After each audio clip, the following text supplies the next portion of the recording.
Ipi kuhusu Anita, yule binti wa Moroko? Acha yule Rozi, mwenye mtoto wako.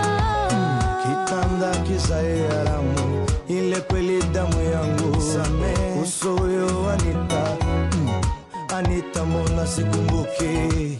Ona kigugumizi, sababu waniona mwizi. Ona kigugumizi, mapenzi yamekwisha siku hizi. Mungu mimi kweli nakupenda, unajua ndio maana wanitesa. Sio siri hani wanipa pressure. Pressure, pressure, pressure, pressure, pressure ya nini? Nakutesa tesa na nini? Pressure, pressure, pressure ya nini? Mbona mpenzi uniamini? Nakupenda na kuheshimu lakini una aibu wewe. Nakupenda na kuamini lakini sina imani tena.